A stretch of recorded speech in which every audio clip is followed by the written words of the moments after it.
Upstream, we are talking cars. There's a saying that goes, the more things change, the more things stay the same. What has changed? Car prices, they're through the roof. Entry-level cars are no longer entry-level cars. Is there such a thing as a budget car anymore? I'm not too sure. What remains the same though is how affordable the Sandero is. Step into the used car market and you may find yourself a really good bargain. Let's look into it. Now from the front, this is a Quid lookalike, or the Quid looks like this one in fact. Yeah, this is where they drew inspiration from. It came up, I think, and it is quite a look. I think it looks quite nice. A decent B segment hatchback, I think. Yeah, really decent, really nice. Nothing too wow, nothing too flamboyant, and you can see one or two nice touch points. Look at how the bumper over there is recessed and it curves. You know, it adds a bit of aggressiveness to that. And then you find these horizontal slits, these plastic slits which run through across, and that matches these ones over on the grille itself, the big and pronounced grille, the Renault badge right over there.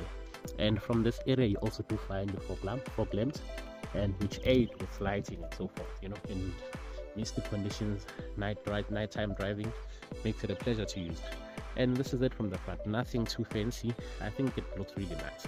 So now stepping over to the side, you can see that there are one or two design lines which go through to the back or echo into the car in some sort of way. Still looks nice, quite decent. What I don't really like for sure is the side profile itself. Doesn't really excite me much, but yeah, I guess this is a boxer design which is a lot more functional than design wise, you know. And from the side you also do find your black mirror housings on this one. Not too sure if it came out like this or was modified, I really cannot tell, but I think it looks nice, especially finished with these 15-inch alloy rims, which are great. I really do like this combo because not only do you get the looks, which are the alloy rims, but you also find a thick tire profile. These are 15 inches in sizes, so you know, driving over poor road conditions, as often is the case, potholes and so forth, it aids a lot. Much better than your low profile tires.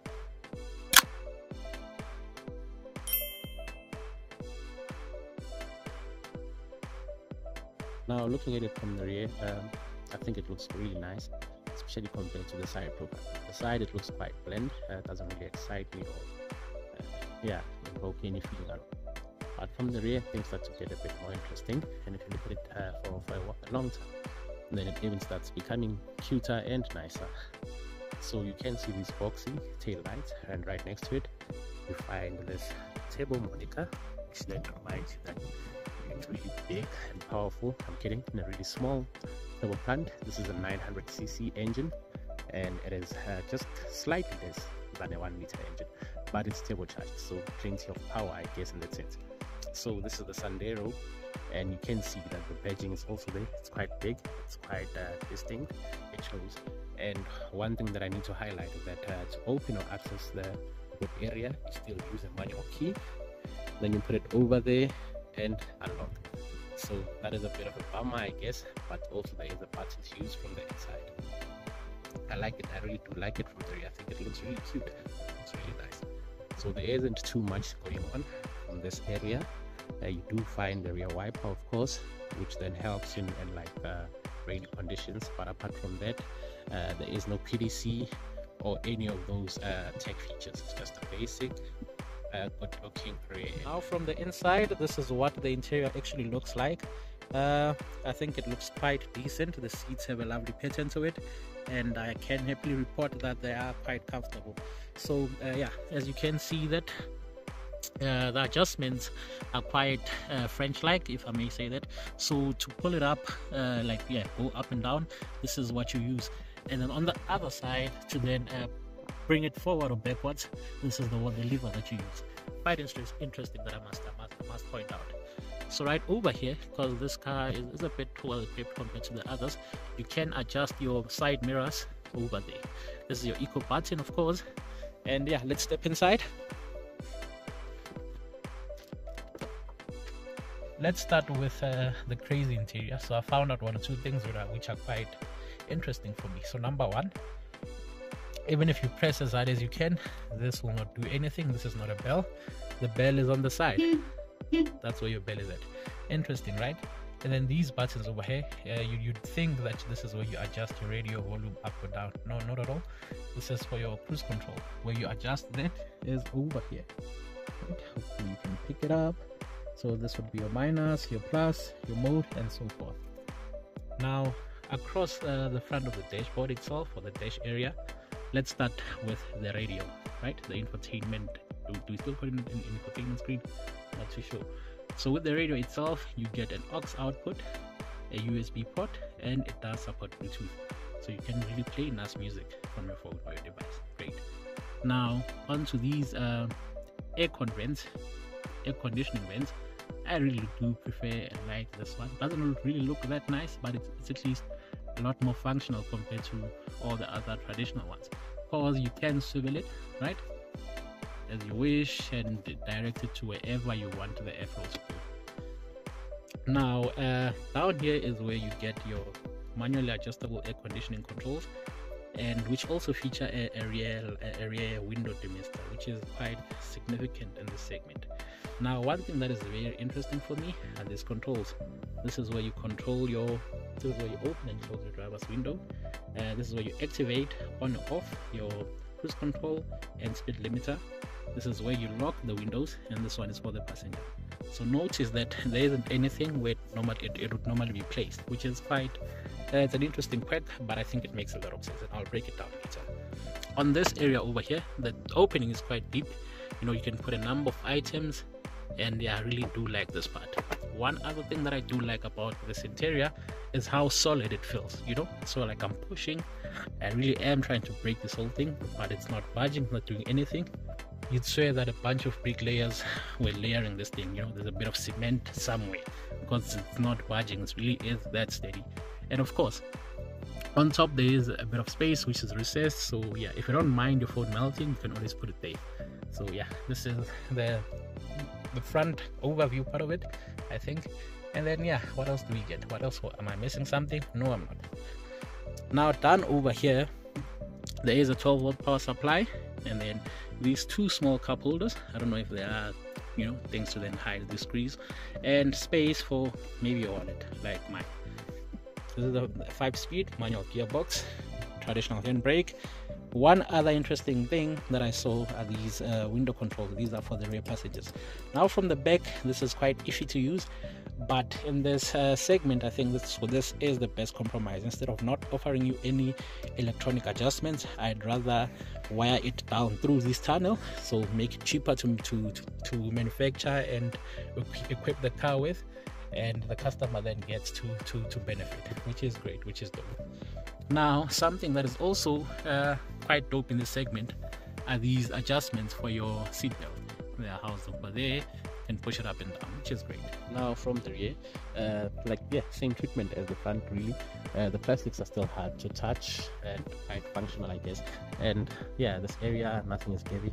I don't really like this plastic that is used only on this part, right? Only on this part. The choice of plastic, not so much. I prefer the one used over there, but anyway, that's a small detail that I'm not complaining about, I'm just saying. And then there's also space for whatever items you might want to hold, and a speaker cut out. I don't think there's a speaker in there though. Now these are your seats from the inside, and right starting by this area, which is quite obvious, there is a space to then put your seat belt if not in use. And the seats, they're open in a 60-40 split, this being the 40, and you simply push it down over there to open it. Now you do get ISOFIX mounting points, which is great for the children, because you can then put your child seat. One other detail that is very interesting, let me show it like that. 1, 2, 3, 4, but only 3 passengers are seated in the back. Why?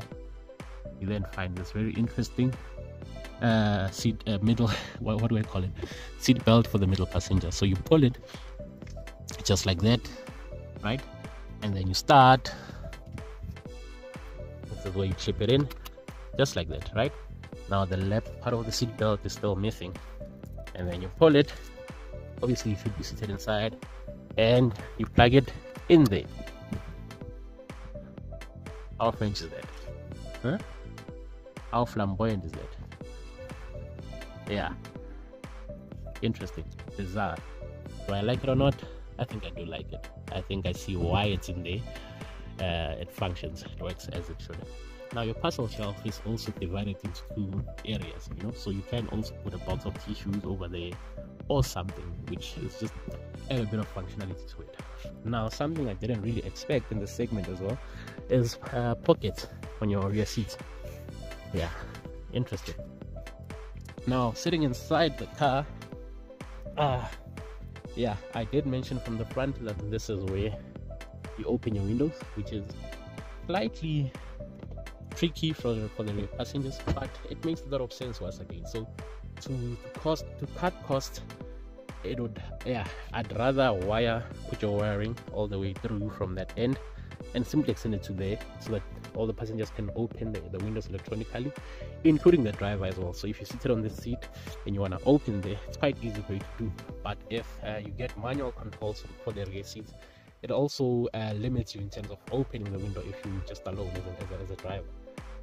So I guess it's a win-win situation. We cut a bit of cost when it comes to individually housing window controls on each door, to like centralizing it over this end. And yeah, it may not look really too nice, but I think it works. And headroom, plenty, because of its boxer design. There's a lot of space, you know. Yeah, there's a lot of space for headroom. Even taller passengers cannot possibly complain about that. Legroom, yeah, if somebody is too tall from the front, then it'll be a bit compromised. But otherwise, for the average user, it should be fairly enough. It should be fairly enough to use and then use. So yeah, not complaining there. Yeah, this is it from the back. There's also a bit of interesting material used over here. This is not, I don't know what to call it. It's not leather for sure, just plastic material, which is quite easy to clean, you know, compared to the rest of the seats. And I think I like that. Now when it comes to the boot area or the boot opening itself, as a budget car, yeah, there's plenty of space. As the car is quite boxy, space is quite deep. I don't usually go into liters and say it's how many liters and so forth, because I don't really understand the concept, but I can simply just show the opening and hopefully it makes a lot of sense. Yeah, so you do also get a light, you know, which aids at loading things at night. Space, a dedicated space for your jack, which is crazy, I think. I'll say why. Also dedicated space for the spanner, you know, crazy like that. Yeah, the French, interesting. And yeah, this is a bare metal, you know, where you'd otherwise these screws would normally be in a plastic format. This is just metal, as you can see, and this mechanism, which you can see, you know, it's quite exposed, so you can see how it really works. If you like it or not, you know, buy a bigger, more expensive car. Not complaining about that. Now underneath you get a fully sized spare wheel, which is great. This is the best thing that I've seen. It's nice, you know, you do have peace of mind when taking on those long drives, because should you get into any trouble, then you get a fully sized spare wheel that you can use. Not a space saver. Awesome.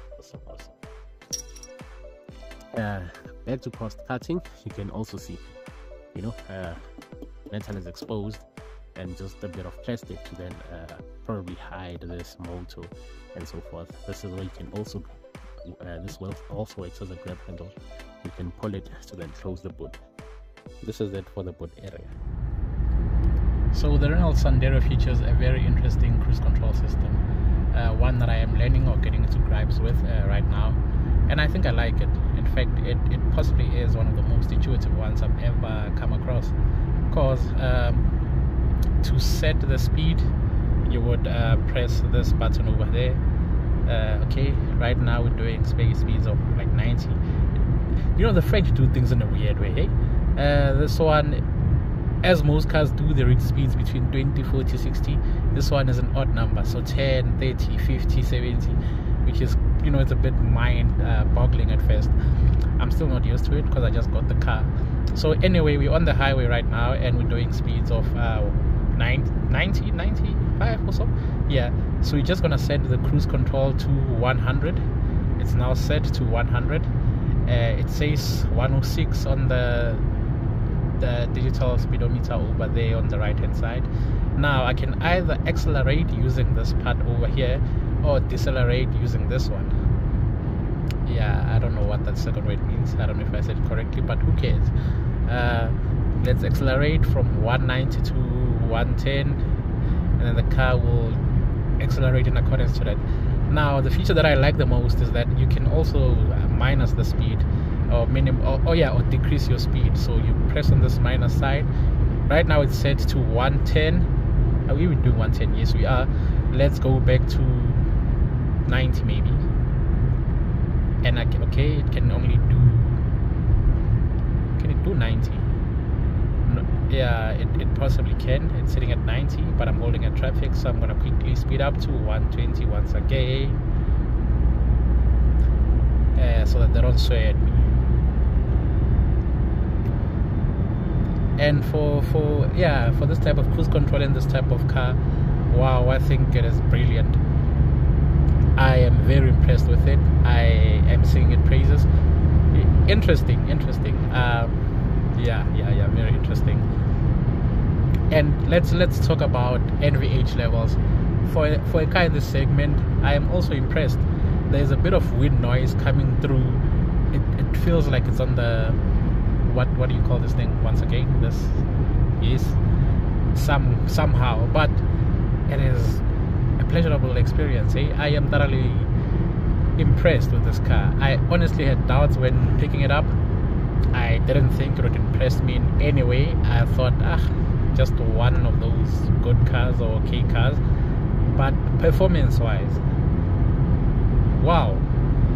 I'm still gonna put it through its paces in terms of like acceleration tests and so forth, but just cruising on the highway, nice, man. Like, nice. Honestly, impressive.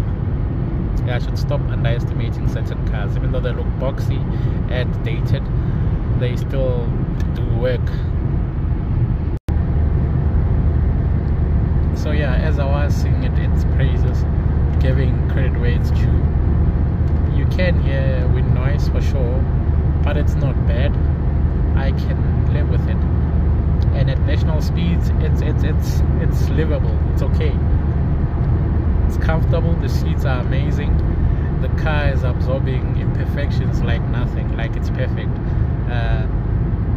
I am just thoroughly impressed. I didn't expect such an outcome from the Sandero. Any other car, sure, it's welcome, but not this one. This one I had judged harshly before getting into it, because it doesn't look exciting to me. It doesn't excite me when I look at it. It doesn't evoke any feelings from me. So as such, I judged the poor car. But then I am now eating my own words by judging things beforehand, reading a book before, reading the cover before the book, whatever the saying goes. Yeah, I am impressed. Good. You joining me on the highway once again, and me and my best friend, me and the Sandero, are still getting to know each other. We're in the early phase earlier on, but right now we're sort of like finding each other's likes and dislikes. We are in a romantic relationship. I like her, she likes me too, and she's quite fair. She appears to be quite decent, you know. Not really a mooi van ver, kak van hiso person. She is an all-rounder. She's a wife material, if there's such a thing. I really am enjoying the Sandero. If you can pick it up, I enjoy it. Okay, it's slightly downhill. Let's just give it the beans, foot flat. Oh, okay. There's a bit of potential there to unleash the beast, the animal. So in saying that, I feel like performance is quite adequate. Yeah, so far I think it offers me two personalities. So if I don't press much on the accelerator, nothing much happens. But if I do, then something happens. So I don't know if I have found the middle ground as yet. I am not too sure if there is one to be found anyway. Yeah, but anyway, I think I like it. I think it does what it needs to do, and it does it really well. On the highway, it's stable. It's quite windy outside, but is it windy? I'm not too sure. Or it sounds windy. That's the only thing, right? NVH levels, but quite fair. You know, my ears are not blocked, and we've been doing 120 for a while now. Yeah. So in saying that, credit must be given. Credit must be given where it's due.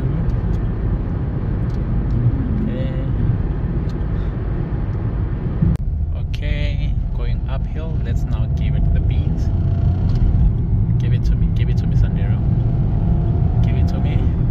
This is what you got.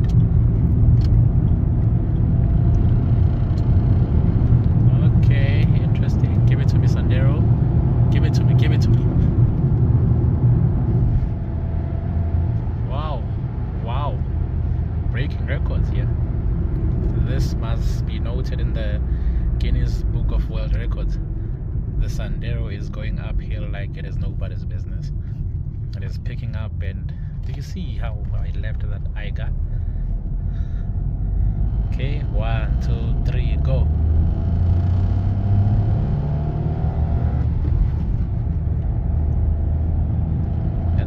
Let's go, Sandero. Wow, thoroughly impressed. This is quite a big steep hill. It's very steep. Let's use proper English. There's a very steep hill or incline. It's a steep incline. Yes. Wow, Sandero, hey. Wow. Do your parents know that this is how you perform? Okay, foot flat in gear 4, and I'm passing the slow Picanto by Picanto, and I'm closing the distance or the gap. I'm flying here. This car will kill me. This car will kill me. Okay, maybe not. Yeah, man, I'm quite impressed. Okay, like I said, you either give it the beans or you don't. So I was in gear 5 and it wasn't gonna pick up anymore. Had to quickly shift to 4 and all the power comes back. Gear 5 once again, and it's not giving me anything. But anyway, I'm punishing the poor car, expecting torque to then come through and do the work for it. So in this case, go through the gears and then you get moving for sure. Yeah, it's not a torque monster in any way, definitely not. But performance wise, let's give it its rightful flowers. For me, this works. I am looking at the segment, I am looking at the price, I am looking at the car. A thumbs up. 5 out of 5 for performance. For me, it's not the quickest thing out there, quickest car I've driven or anything. No, not by any chance. But in its segment, yeah, this is the one that impresses me the most. I'm impressed.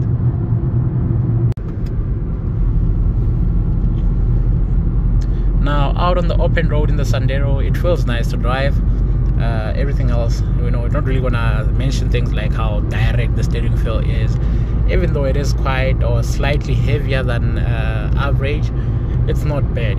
I think it serves a good purpose, especially going up or doing these sort of speeds. I like that. But in the township, or rather in the city, yeah, I'm not really so convinced with how the power comes through.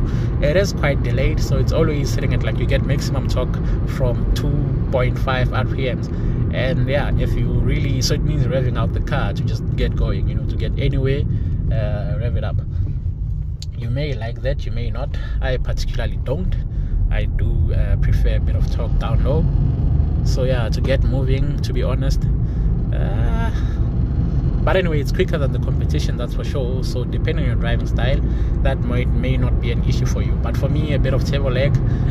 But I've learned to sort of like drive this car and bond with it. So I know that instead of whenever I come to a stop, gear 1 is a must, or else gear 2 takes forever to get going. Anyway, in an intersection, that makes a lot of sense. It does make a lot of sense, I mean. Yeah, it makes a lot of sense to go into gear 1, not take off in gear 2. But anyway, is that a proper way to be driving? Yes, definitely is. That's how I learned. And then yeah, everything else is just quite interesting in the Sandero. As we increase the speed, the weight noise is going up as well, but nothing too bad. I can live with it, I think. And yeah, I mean, I really enjoyed my time with the Sandero. One great thing that we we must highlight is the great fuel economy. As a small turbocharged plant, I'd expect it to chow a bit more, because that's my history with it. Cannot really that more, because it's sitting at like 6.3 liters per 100, and you get a 50-liter fuel tank. So yeah, decent, I think.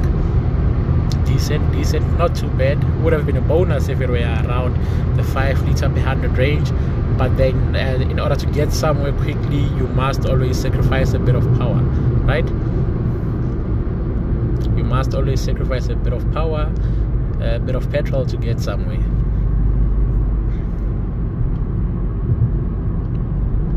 Yeah, thoroughly impressed with the Sandero. I am sad to be giving it away, but our time together has come to an end. So in closing, what are my thoughts? Renault Sandero. It made quite an impression on me. It won me over, definitely. And in saying that, I would personally buy this car. I don't know how reliable it is in the long term, but those who have it haven't really complained, or at least those I know. That is good enough for me. It's great on power. It's very comfortable. It absorbs barbs like it's on air suspension, relative to the car that it is. What else am I missing? It comes fully packed and specced with a whole host of usable features. 4 airbags, anti-locking braking system, electronic brake distribution, ISOFIX mounting points, cruise control. We're not going to refer to it as an infotainment screen, but something decent there. What else is there? Fog lights you can see at night, rear wipers, electronic windows, air conditioning system, a rear demister. The list goes on and on and on. I really do like it. Also, yes, hill start assist, it's also there. That is my summary of the car. Buy it. Out in the open market, it's an old car, well, at least this variant. It's an old car. You can get a few examples with reasonable mileage on the clock, and pricing is really cheap. I saw one from a reputable dealer for 100,000. That translates to about 2,000 rand per month, paying off the car, which is quite decent in this tough economy. And for that, it wins me over. So cost, practicality, safety, power, economy, check. Buy the Sandero, save yourself some money.